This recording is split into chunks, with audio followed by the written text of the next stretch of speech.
The stars burned cold and distant as the Calithian Republic fell.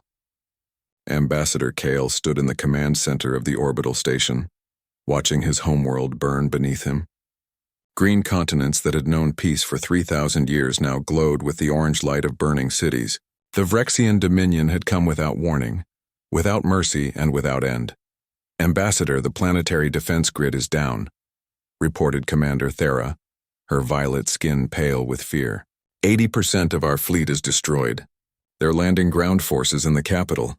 Kyle's hands trembled as he gripped the rail overlooking the tactical display. The Calithians had built a civilization on trade, art, and diplomacy. War was something they studied in ancient history texts, not something they prepared for. Their weapons were outdated, their ships designed for cargo rather than combat, and their soldiers were simply citizens who had volunteered when the attack began. "Send word to the Galactic Council," Kale said quietly. "Request immediate military assistance." Thera's eyes fell. "We sent that request 6 hours ago, Ambassador. They say they are considering our petition. The Vrexian delegate has filed a counterclaim saying we provoked the attack." "That's a lie." Kale slammed his fist on the console. "They wanted our trade routes and our resources. There was no provocation. The Council doesn't care about truth, Ambassador.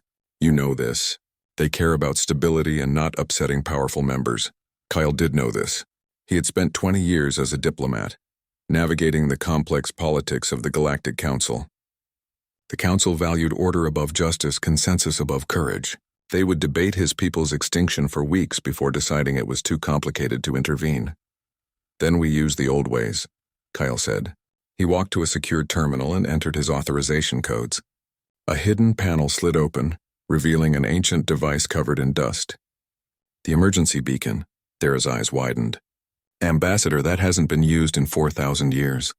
Since before the Council existed. We don't even know if it still works. Our ancestors built it to call for help across the stars, to reach anyone who might listen." Kale activated the device. Ancient symbols flickered to life, glowing with soft blue light. "If the Council won't help us, perhaps someone else will." "But Ambassador, the beacon broadcasts in all directions through all frequencies. It doesn't discriminate. It could reach anyone. Even species we don't want to find us." Kale looked down at his homeworld again. Another city went dark. What could be worse than what's already happening to us? He pressed the final activation sequence. The beacon hummed to life, drawing power from the station's fusion core. It sang out into the darkness of space, a desperate cry for help carrying coordinates, language data, and a simple message. "We are dying. Please help us." The signal raced through space faster than light, piercing through dimensions that normal communication couldn't reach. It spread like ripples in a pond, touching star system after star system. On the Galactic Council homeworld, alarms began screaming. "What is that signal?" demanded Counselor Vexian, a tall being made of crystalline structures. "Where is it coming from?" The technician's scales turned gray with fear. "The Calithian system, Counselor. They've activated a precursor beacon. But sir, the signal path, it's entered the restricted zone." Every being in the chamber went silent. The restricted zone was marked on every galactic map in red. It contained exactly one star system, one small yellow sun, and one planet labeled with a designation that made experienced spacers shudder. Sol 3, classification Deathworld Class 12. "Cut the transmission," Vexen shouted. "Jam it, block it, do anything." "Too late, Counselor. The signal already penetrated the zone. And sir, we're detecting a response." On Earth, Admiral Sarah Chen stood in the command center of the United Terran Defense Council, deep beneath the mountains of Colorado. She had been reviewing supply reports when the communication officer called her to the main screen. "Admiral, we're picking up something strange. It's definitely artificial, definitely alien, and it's broadcasting directly at our system." Sarah's heart raced. 50 years had passed since humanity's first and only contact with alien life. That meeting had ended badly when a misunderstanding led to weapons fire. The aliens had retreated and Earth had been alone ever since, wondering if they'd been judged and found wanting. "What's it saying?" The translation software worked through the alien language data. Words began appearing on the screen. "Under attack. Millions dying. No help coming. Please, if anyone can hear this, please." Sarah read the message 3 times. Coordinates followed, along with tactical data showing a massive invasion force destroying a peaceful civilization. She thought about her own children, her own world. She thought about what it would be like if Earth called for help and no one came. "Get me the president," she said, "and start assembling Battle Group 7 full combat loadout. Ma'am, we don't know anything about these aliens. We don't know who's attacking them or why. This could be a trap." Sarah looked at the message again. The desperation was clear in every character, every piece of data. "Someone called for help, Lieutenant." Humans answer when someone calls for help. That's what makes us human. Within hours, Earth's response burned back along the signal path. Message received. "Calithian Republic, help is coming. Hold on." In the Calithian command center, Kyle stared at the translated response, tears streaming down his face. They heard us. Someone heard us. On the Council homeworld, Counselor Vexen watched the same response with horror. "Send a priority message to the Calithians immediately. Tell them to cancel their request. Tell them they made a terrible mistake." But the message from Earth had already changed everything. The beacon had reached into the darkness and touched something the galaxy had locked away. The quarantine was broken and the Deathworlders were coming. The emergency session of the Galactic Council had been running for 6 hours straight. Representatives from 200 species filled the Great Chamber, and every single one of them was terrified. "The humans have launched a fleet," announced Counselor Vexen, displaying the sensor data for all to see. 47 vessels moving at combat speed toward the Calithian system. They will arrive in 72 hours. Counselor Marith, a floating jellyfish-like being in a tank of ammonia, pulsed with agitation. "We must stop them. Send our own fleet to intercept. The humans cannot be allowed to leave their quarantine zone." "With what fleet?" Vexen asked bitterly.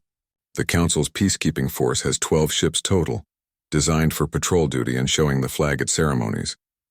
The humans are sending 47 warships from a Class 12 Deathworld. Our ships wouldn't last 5 minutes against them." A young counselor from a recently admitted species raised a tentacle. "Forgive my ignorance, but why are we so afraid? Yes, they are from a quarantine world, but surely our advanced civilization can handle one primitive species." The chamber went quiet. Vexen brought up a file marked with red security symbols. "Let me educate you. 50 years ago, we sent a science vessel to observe Sol 3, which we now call Earth. The ship maintained stealth at the edge of their star system. The humans detected it anyway with their primitive radio telescopes. They sent a probe to investigate." "A probe is hardly threatening," the young counselor said. "The probe misfired a positioning thruster. The science vessel's captain thought it was an attack. He fired a warning shot, a low-power laser burst that couldn't harm anything. The humans interpreted it as hostile action." Vexen paused. "In the next 40 seconds, the humans launched 16 nuclear missiles from their planet's surface, fired 3 directed energy weapons from orbital platforms we hadn't even detected, and deployed a kinetic kill vehicle that had been hiding in their moon's shadow. Our science vessel was obliterated. All 73 crew members died." The chamber erupted in shocked murmurs. 40 seconds? Someone whispered. "From detection to planet-killing response in 40 seconds? The humans called it their defense grid," Vexen continued. "Later intelligence suggested they had even more weapons ready to fire, but held back when they realized their target was destroyed. They sent out first contact protocols immediately after, trying to apologize and explain, but the damage was done. We quarantined their entire system and declared them too dangerous for contact." "What kind of world creates such aggressive beings?" asked Counselor Marith. Vexen pulled up an image of Earth. A beautiful blue and green world swirled on the screen. "A Class 12 Deathworld. The highest danger rating we have. Earth's gravity is twice what most civilized species consider comfortable. Their atmosphere is rich in corrosive oxygen. Their weather systems generate storms that would destroy our cities. Their tectonic plates shift constantly, creating earthquakes and volcanoes. 90% of species that evolve there are predators, competing for survival. Even their plants are often toxic or carnivorous." "Surely you exaggerate," someone protested. "I wish I did. The humans have a saying, 'What doesn't kill you makes you stronger.' On Earth, almost everything is trying to kill you. The humans who survive to adulthood are already veterans of a war against their own planet." On board the UTDC Indomitable, Admiral Sarah Chen reviewed the mission briefing with her senior officers. The ship's conference room was cramped by human standards but would have seemed vast to most galactic species. Humans simply needed more space, more air, more of everything because their biology demanded it. Intelligence is limited, Sarah admitted. We know the Calithians are a peaceful trading civilization. We know the Vrexians are the aggressors, an empire that's been expanding for decades. Beyond that, we're going in blind. Captain James Rodriguez, commander of the Marine contingent, studied the tactical data. The Vrexians have 200 ships in the Calithian system. We have 47. That's not great odds, Admiral. They're not expecting us, Sarah said, and they've never fought humans before. That's an advantage. You think they'll underestimate us? Asked Commander Lisa Park, the fleet's chief engineer. I'm counting on it. Every species we've intercepted communications from treats warfare like a game with rules. They disable ships, not destroy them. They avoid collateral damage. They give warnings before firing. Sarah smiled grimly. We learned warfare from Earth, from nature red in tooth and claw. We don't follow their rules because we never learned their rules. Commander Park pulled up the ship specifications. The Vrexian vessels rely on energy shields and particle beam weapons. Standard galactic technology, light, fast, efficient. And our ships? Sarah asked. Built like bunkers that can fly. Triple redundant systems, armor plating thick enough to survive re-entry, projectile weapons because railguns don't care about shields, and enough backup generators to power a small city. Park grinned. The indomitable mass is 4 times what a galactic ship of similar size weighs. We're slow, ugly, and over-engineered. We're survivors, Sarah corrected. Every system on these ships was designed by engineers who grew up on a planet trying to kill them. We don't build things that fail gracefully. We build things that work even when they're on fire and half destroyed. Lieutenant Commander Hassan, the tactical officer, looked worried. Admiral, we've been picking up transmissions from the galactic community. They're evacuating systems near our flight path. They're terrified of us. Sarah felt a pang of sadness. Humans had dreamed of meeting aliens for centuries. They had imagined friendship, cultural exchange, learning and growing together. Instead, the galaxy saw them as monsters. Let them be afraid, she said quietly. But they're going to learn something important about monsters. Sometimes monsters are exactly what you need when something worse comes knocking. In the Calithian system, Ambassador Kale received another transmission from the Galactic Council. This one was marked urgent. Ambassador Kale, this is Counselor Vexen. You must rescind your distress call immediately. The species responding to your beacon are from a quarantine world. They are extremely dangerous. We cannot guarantee your safety if they arrive. Kyle looked around the command center. Half his staff was dead. His homeworld was burning. Vrexian troops were executing civilians in the streets and broadcasting it as a warning to other systems that might resist their expansion. He sent a response. Counselor, my people are dying now. The humans cannot possibly be worse than what we're already experiencing. If you will not help us, at least do not interfere with those who will. He closed the channel and looked at Commander Thera. How long until the humans arrive? 60 hours, Ambassador, assuming we survive that long. We will, Kale said with more confidence than he felt. We just need to hold on a little longer. Help is coming. Across the galaxy, the message was spreading. A Deathworld species was on the move. Ships hurried to safety, governments issued warnings, and military forces went on high alert. The humans were coming, and no one knew what would happen when they arrived, except Sarah Chen. She knew exactly what would happen. Someone had called for help, and humanity always answered. Executor Vrax studied the sensor readings with growing amusement. His command ship, the Dominance of Stars, floated in high orbit above the conquered Calithian homeworld. Below, his troops were establishing control with efficient brutality.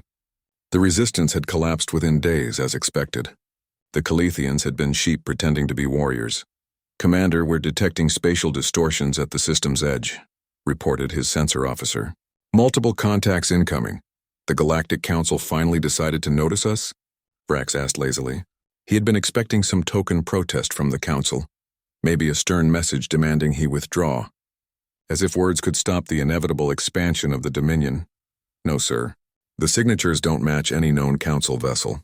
Database identifies them as human ships from the quarantine zone. Vrax's amusement grew. The primitives? How many ships? 47 contacts, sir. They're dropping out of jump space now. The main display updated, showing the locations where the human ships were emerging from faster-than-light travel. Vrax's amusement died instantly. The humans weren't appearing at the edge of the system where any sane species would drop out for safety. They were appearing directly in the inner system within weapons range of his fleet. That's impossible, Vrax breathed.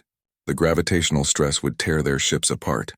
No one emerges from jump space that close to a star. But the humans had. 47 vessels materialized in a perfect combat formation, their shields already raised, weapons already charging. The maneuver would have killed any other species, but somehow these Deathworlders had survived forces that should have destroyed them. All ships, combat alert, Vrax ordered. Target the lead vessels and fire. The Vrexian fleet responded with practiced efficiency. 200 warships turned their particle beam weapons on the nearest human ships and fired in unison. Brilliant lances of energy, each capable of punching through a mountain, struck the human vessels. The human ships kept coming. What? Vrax stared at the display. Report, did we miss? No, sir, direct hits on all targets. But their armor, it's absorbing the energy. Our weapons are barely scratching them.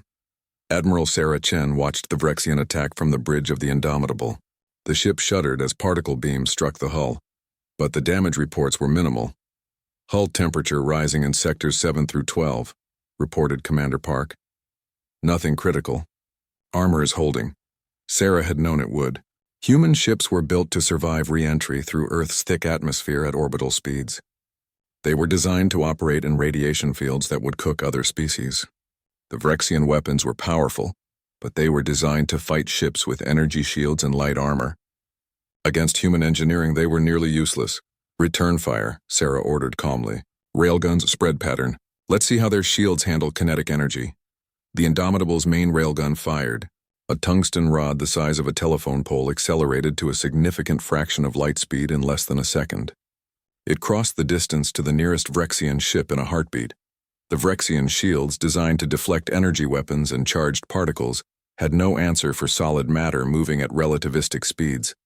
The rod punched through the shield like it wasn't there, through the hull, through the ship's reactor, and out the other side.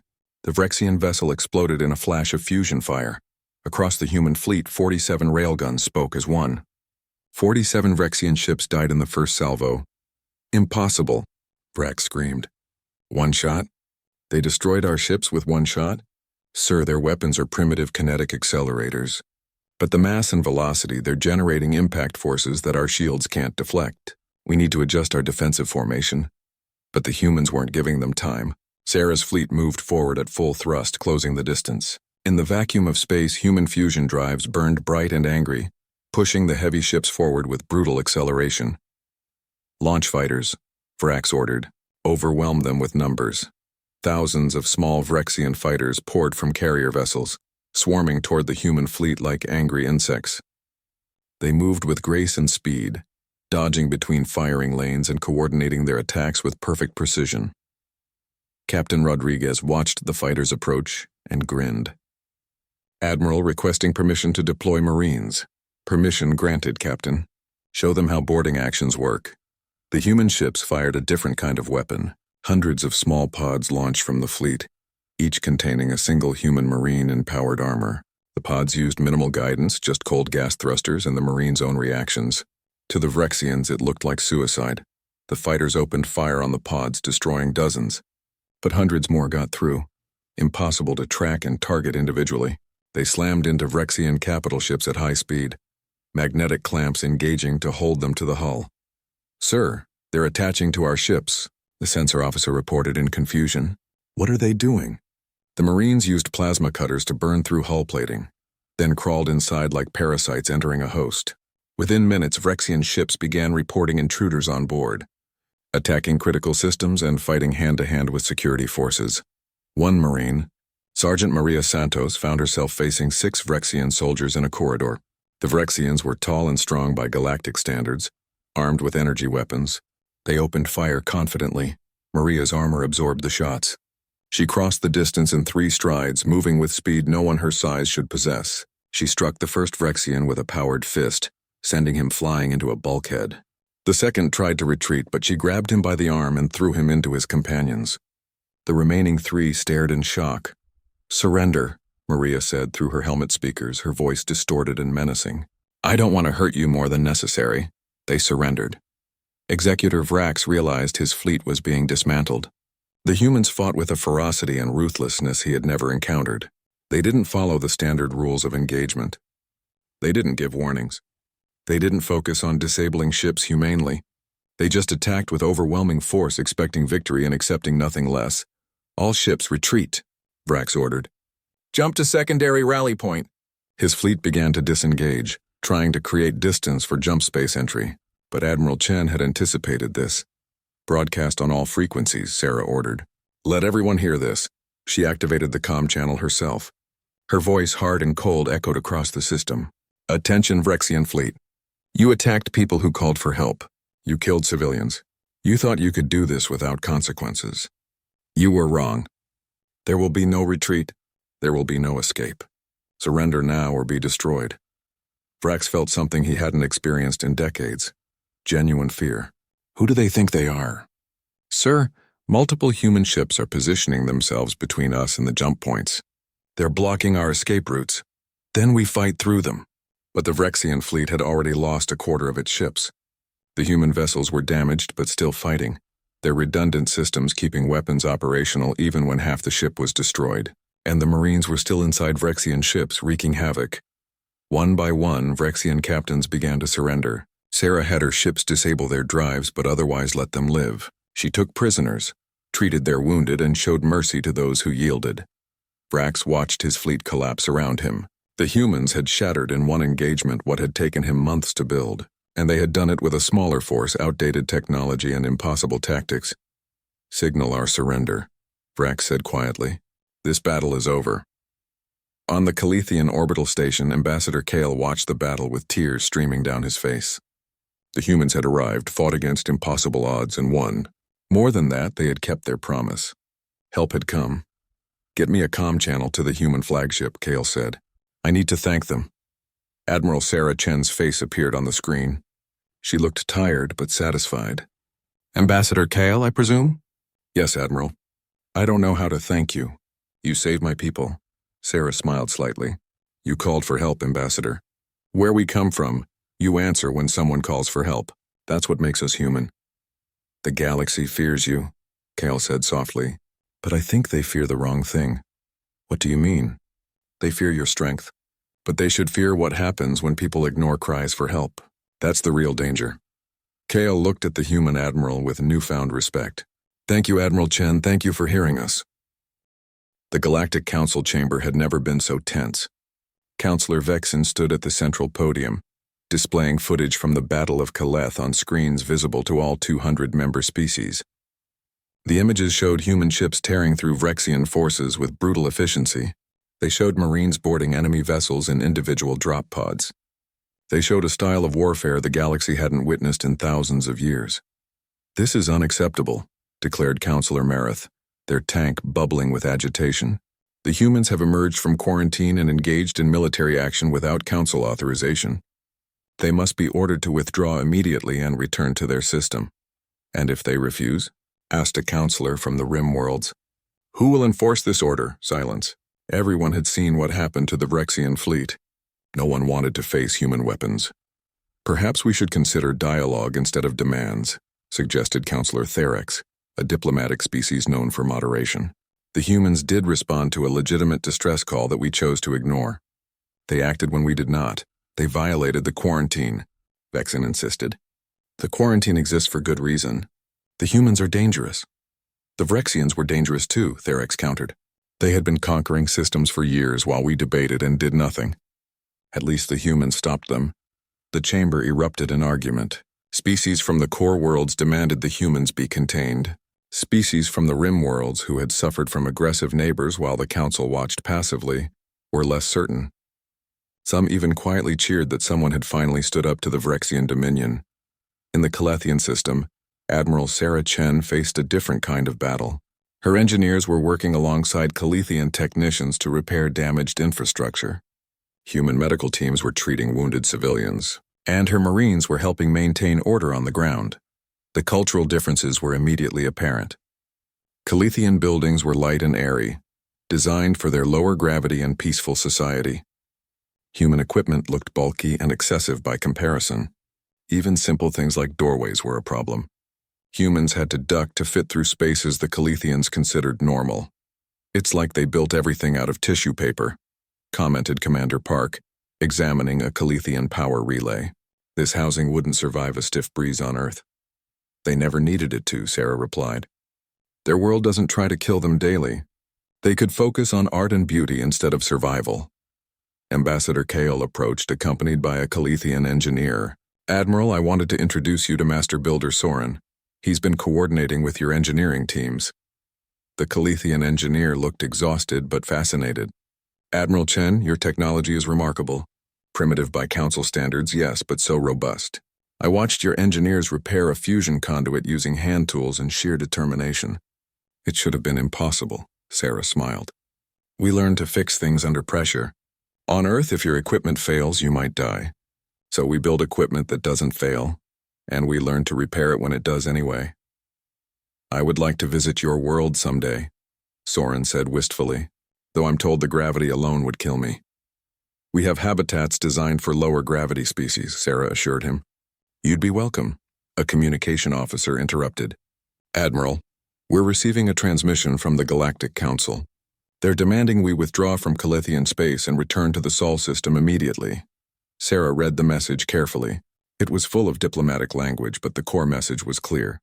Go home and stay there. Denied, send a response. We will withdraw when the Calithians are safe and not before. We don't abandon allies, Admiral, Kyle said quietly. You're risking war with the Council for us. Why? Sarah looked at the Calithian ambassador. He was smaller than a human, more fragile, with large eyes that showed his every emotion. His people had been dying and the Council had debated. Because someone needed to help you. Because doing the right thing matters more than following rules that protect no one. Over the next weeks, something unexpected happened.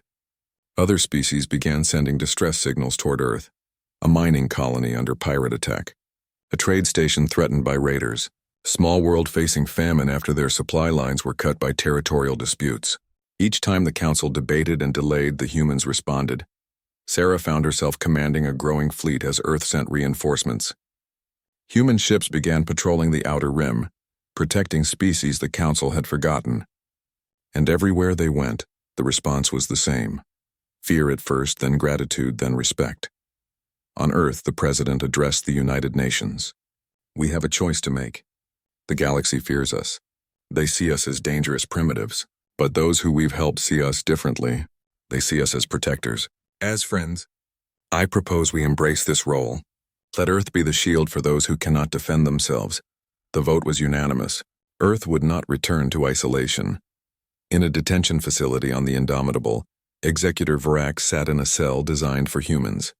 It was too large for him, too heavily built, too everything, like the humans themselves. A guard brought him meals regularly. The food was strange but adequate. And twice a day, a human psychologist named Dr. Sarah Kim came to talk with him. Why don't you execute me? Vrax asked during one session. I would have executed human prisoners. Dr. Kim studied him thoughtfully. Because we don't believe in executing prisoners of war. You surrendered. You're no longer a threat. What purpose would killing you serve? Revenge, justice, deterrence. We have a saying on Earth, Dr. Kim replied. An eye for an eye makes the whole world blind. You attacked the Calethians because you could. If we attack you because we can, how are we different? You are different. You're stronger, more dangerous. You could rule the galaxy if you wished. We don't want to rule the galaxy. We just want to help people who need help. She paused. Why did you attack the Calethians? What did they do to you? Vrax was silent for a long moment. Nothing. They did nothing. We attacked because the Council wouldn't stop us. Because we were strong and they were weak, and that's how the galaxy works. Not anymore, Dr. Kim said softly. The galaxy is changing. You helped change it by showing everyone what happens when the strong prey on the weak unchecked. And we changed it by showing that strength can be used to protect instead of to conquer. Vrax thought about this. His entire life had been built on the belief that might made right. That the strong took what they wanted from the weak. But the humans were the strongest species he'd ever encountered. And they were using that strength differently. It confused him. But it also made him wonder if there might be a better way. Ambassador Kale received another transmission from the Council. This one was different. It wasn't a demand or a threat. It was a request for negotiation. The Council wants to meet with Admiral Chen, Kyle told Sarah. They want to discuss Earth's role in galactic affairs. Sarah smiled. Tell them I'll come. But I'm bringing a proposal they won't like. What proposal? The Galactic Council has failed to protect its member species. The Council needs reform, and Earth is going to help them understand what protection really means. Kale felt excitement and fear in equal measure. The humans were about to shake the foundations of galactic civilization. The Council had stood for 10,000 years, growing complacent and ineffective. Now humanity was going to force them to change. The galaxy will never be the same, Kale said. Good, Sarah replied. It needed to change. Sometimes it takes newcomers to see what's wrong with the old ways. Across the rim world, species watched and waited. The humans had proven they could fight. Now they would see if humans could build something better than what existed before. If they could create a galaxy where calling for help actually meant something. The Deathworlders had arrived. And the galaxy was about to learn that sometimes the most dangerous thing about monsters is that they refuse to let evil go unpunished. The attack came without warning, just as the Vrexians had taught the galaxy to expect. But this time it wasn't the Vrexian Dominion. It was a coalition of 6 aggressive empires, all of whom had been expanding unchecked while the Council debated. They saw the human presence in the Calithian system as a threat to their own conquests. If humanity could stop the Vrexians, they might stop others too. Better to eliminate the threat now before the humans became established. 2,000 warships dropped into the Calithian system simultaneously, surrounding Admiral Chen's fleet from all directions. It was a force large enough to conquer entire sectors. Against 47 human ships, it should have been overwhelming. Admiral, we're being hailed by the Coalition flagship, reported the communications officer. They're demanding our immediate surrender. Sarah looked at the tactical display. Her fleet was outnumbered more than 40-1. A few months ago, she would have been terrified. But that was before she learned how the galaxy fought its wars. Open a channel. Let's talk to them. The Coalition commander appeared on screen. He was a Thoraxian, a species that looked like an upright mantis with armor plating and multiple eyes. Human commander, I am War Leader Kravex. You are surrounded by overwhelming force. Surrender your vessels and return to your quarantine zone. Refuse and you will be destroyed. I'm Admiral Sarah Chen of the United Terran Defense Council, Sarah replied calmly. You've made a mistake, War Leader. You should leave while you still can. Kravex's mandibles clicked in what might have been laughter. You have 47 primitive ships. We have 2,000 advanced warships from 6 stellar nations. The mathematics are simple. You're right about the math, Sarah agreed. But you're wrong about one thing. These aren't all our ships. This was just the Rapid Response Fleet. Behind her, the communications officer was sending a coded signal toward Earth. A signal that had been prepared the moment humanity decided to stay in galactic space. An activation signal. Across the galaxy, jump space began to tear open, not in one location but in hundreds. Human vessels poured through, responding to the emergency beacon from the Calithian system. The United Terran Defense Fleet, the force Earth had been building for 50 years in preparation for the galaxy's return, finally revealed itself. 500 heavy cruisers, 200 carriers, 50 dreadnoughts that massed more than entire galactic fleets, and supporting them, thousands of smaller vessels from corvettes to destroyers. Humanity's full military might, designed and built by a species that knew extinction could come at any moment. Impossible, Kravex breathed, watching his sensors. Where did they all come from? Earth, Sarah said simply. Did you really think 47 ships were our entire fleet? We're from a death world, remember? We prepare for the worst. Always. The human fleet formed a perfect sphere around the Calethian system, trapping the Coalition forces inside. Admiral Chen broadcast on all frequencies. Coalition forces, you came here to eliminate what you saw as a threat. Let me show you what a real threat looks like. The human dreadnoughts fired first. Railguns designed to crack planets launched projectiles at incredible velocities. Coalition ships that tried to dodge found the tungsten rods tracking them, adjusting trajectory with small course corrections. Energy shields that had seemed impenetrable shattered like glass. Then the carriers deployed their fighters. But unlike galactic fighters that danced and dodged, human fighters were small, heavily armed, and operated by AI systems designed to make split-second decisions. They moved in coordinated swarms, overwhelming enemy defenses through sheer numbers and relentless aggression, and the human Marines launched their boarding pods again. Thousands of them, each containing a soldier in powered armor that could survive in vacuum, underwater, or in toxic atmospheres. The pods swarmed enemy capital ships like locusts. War leader Kravex tried to rally his forces. All ships focus fire on their dreadnoughts. Concentrate weapons. The coalition fleet obeyed, directing thousands of particle beams and plasma torpedoes at the nearest human dreadnought. The massive vessel's shields flared, then failed. Energy weapons tore into its armor, and the dreadnought kept fighting. Its armor was half melted, entire sections were exposed to vacuum, and fires raged through internal compartments. But its weapons still fired. Its engines still burned, and its crew still fought because human engineering didn't design ships that gave up easily. How are they still operational? Kravex demanded. We've hit them with enough firepower to destroy a moon. His tactical officer brought up analysis of the human ships. Sir, their vessels have multiple redundant systems. If one reactor fails, 6 more are online. If command is destroyed, secondary bridges take over. If main weapons are offline, backup weapons activate. It's excessive, wasteful, and incredibly effective. Sarah watched the battle unfold with grim satisfaction. The coalition was learning what the Vrexians had learned. Humans didn't fight fair, didn't follow galactic norms, and didn't stop until the threat was eliminated. They were predators from a world of predators, and they had brought those instincts to space warfare. But Sarah also knew something else. She knew humans weren't just destroyers, they were builders too. Communications open a channel to all coalition ships. Channel open, Admiral. Coalition forces, this is Admiral Chen. You came here to destroy us. You failed, but I'm offering you a choice. Continue fighting and be destroyed, or surrender and live. We don't want to kill you. We want you to stop attacking innocent species. Surrender now and you'll be treated fairly. Why should we trust you? Kravex transmitted back. You're Deathworlders, killers. Yes, we are, Sarah agreed. But we're also the species that answered the Calithian distress call when no one else would.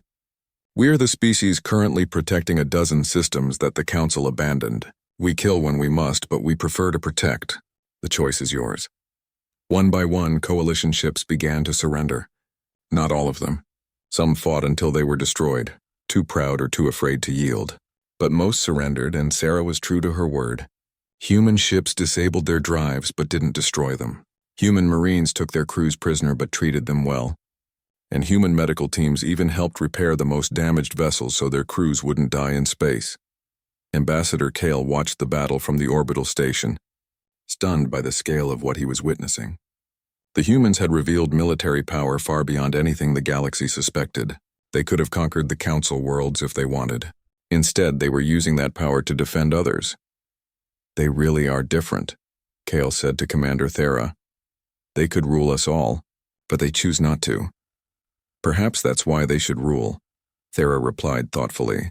The ones who seek power least are often those most qualified to wield it. After the battle, Sarah traveled to the Galactic Council homeworld for the first time. She brought with her Ambassador Kale, Executor Vrax, who had agreed to testify, and a dozen other witnesses from species humanity had protected. The council chamber was massive, designed to accommodate representatives from 200 species.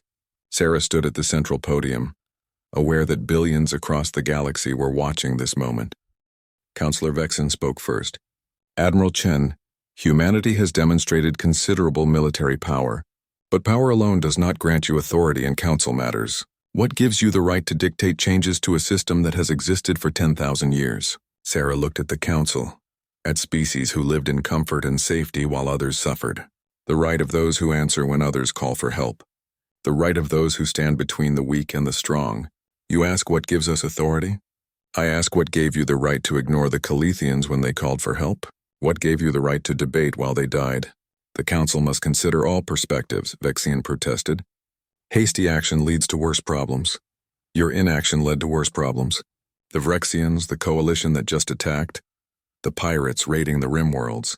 All of this happened because you talked instead of acting. Sarah pulled up data on the main display.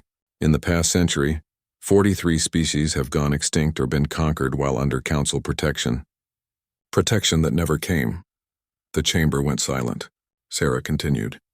Humanity proposes a new agreement. The Deathworld Accord. Any species can send a distress call. Any species that can help must respond. The council can debate later, but protection comes first. Earth will enforce this accord for those who cannot enforce it themselves. You want to make humanity the galaxy's military, Counselor Marith observed. That concentrates too much power in one species. No, Sarah corrected. We want every species to be willing to help each other. But until that day comes, yes, Earth will be the shield for those who need one. Because we learned something important on our Deathworld. In the worst environments, species either learn to protect each other or they go extinct. Ambassador Kell stepped forward. The Calithian Republic supports the Deathworld Accord. The humans saved us when no one else would. They ask for no territory, no tribute, no subjugation. They only ask that we help each other. How can we refuse? One by one, other species stepped forward. The Rim-worlders who had been abandoned, the small nations who lived in fear of stronger neighbors, the trade federations tired of pirate attacks. They all supported the accord. The Council had no choice but to accept. The alternative was admitting the Council itself was useless. Years passed. The galaxy changed. Human ships patrolled the space lanes protecting traders from pirates. Human marines trained local defense forces on dozens of worlds. Human engineers helped repair war damage on planets the Council had written off as lost causes. And human diplomats worked tirelessly to resolve conflicts before they became wars. Not everyone loved humanity. Some feared them. Some resented their power. But everyone knew that if they called for help, the humans would come. In the Calithian system, now a hub of human galactic cooperation, Ambassador Kale stood with Admiral Sarah Chen at a memorial for those who died in the Vrexian invasion. The memorial was built in human style, solid and enduring, designed to last forever. Your people changed everything, Kale said softly. The galaxy will never be the same. We just did what anyone should do, Sarah replied. We heard someone calling for help and we answered. That's what makes you special. Most species wouldn't have answered. Most species would have calculated the cost and decided it wasn't worth it. Sarah smiled. On Earth we have a saying. The only thing necessary for evil to triumph is for good people to do nothing. We decided we wouldn't be the ones doing nothing. Thousands of light years away on a small planet facing invasion by slavers, a desperate transmission went out into space, a cry for help from people who thought no one would hear. Within minutes, a response came back. Message received. Help is coming! Hold on. The Deathworlders had heard another call, and once again, they were coming to answer it. 'Cause that's what humans did. That's what made them human. They heard the desperate, the afraid, and the hopeless calling out into the darkness. And they always answered.